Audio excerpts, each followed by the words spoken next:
Hello and welcome to the Children's Guild School of Prince George's County. My name is Abby Brandt and I'm the principal of the school. It is my pleasure to take you on a tour today. The first place you'll come into the school is our lobby. This is one of my favorite places because this is where you first get to see the smiling faces of the students when they come in every day. It also is the gateway that brings us into the classroom and all of the learning that the students do throughout the day. Within our classrooms, we utilize flexible grouping as well as flexible seating. Through flexible grouping, this allows us to really individualize and differentiate the learning for your child. They also have stations where they may be doing individualized activities that relate to the concept they're learning for the day or something for their individualized education program. We also have flexible seating options.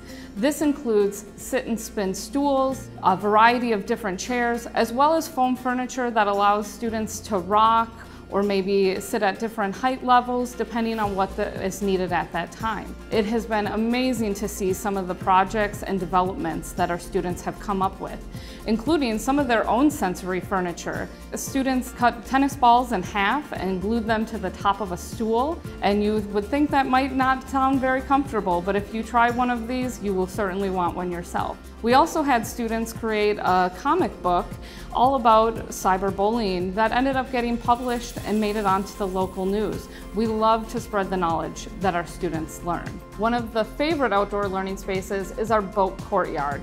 It has a pond with turtles and koi fish. The students love to learn about aquatic animals and even getting the opportunity to feed the turtles. Also, in that courtyard is where I've learned a lot from the students and the different projects they've done in science. One classroom took terracotta planters and actually made houses for snails and put it at the bottom of the pond. I would have never known we had snails until that project came to fruition. We have an additional outdoor learning space. We have a garden as well as a beachy area for students to really implement what they learn in the classroom and make meaning of it so that they can take things from the classroom to their real life experiences. It's amazing. It's very much a family when you come into our cafe. Not only will you see the students sitting and talking to each other and sharing stories, but the staff are there too. We love that time to really be able to socialize and build on the social skills for our students. We also have a gymnasium where students learn. When they can't use the gymnasium, we also incorporate movement breaks into the classroom.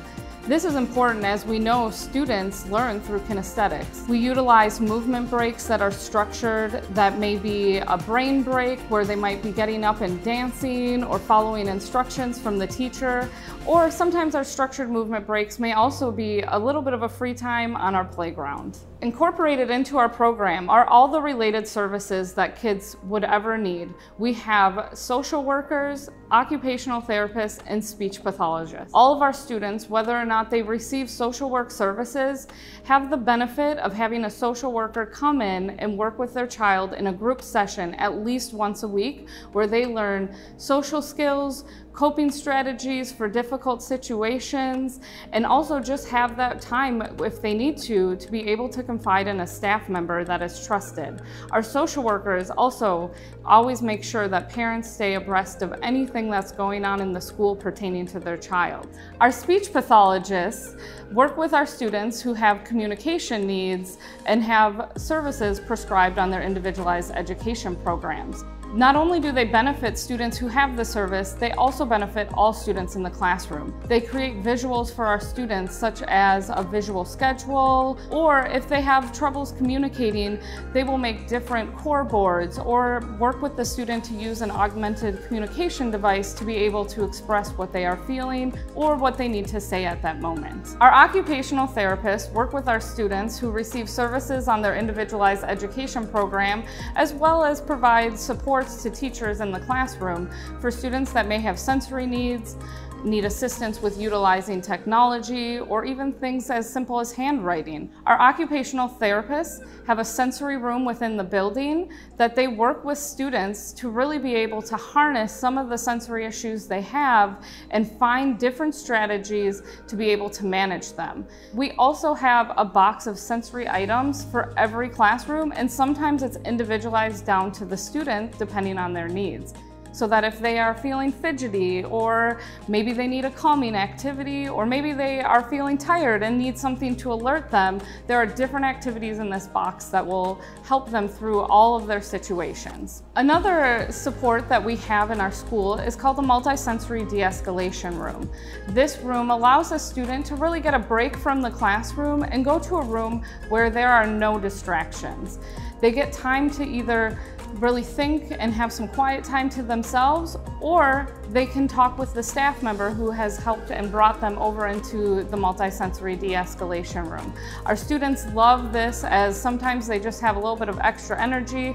If you have a student who is in 8th grade up through high school, they will benefit from our transition program. Our transition program utilizes a variety of field trips as well as in-school stations to really learn life skills and employment skills that your child will need to be successful upon graduation. Some of these field trips include partnering with businesses and other local organizations. Our students go and help to serve food to the homeless.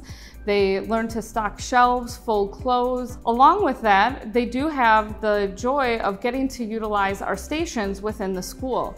This includes a kitchen where they learn different cooking skills, may even incorporate some of what they learned in math with fractions while they're cooking. We have a culture cottage where they are learning service skills such as making a bed, customer service, such as if you were in a hotel. We additionally have an IT room where they may learn different things with media relations, get to work on our computers. We have 2 different Macs as well as PCs where they can learn things about graphic design and different advanced technology design applications.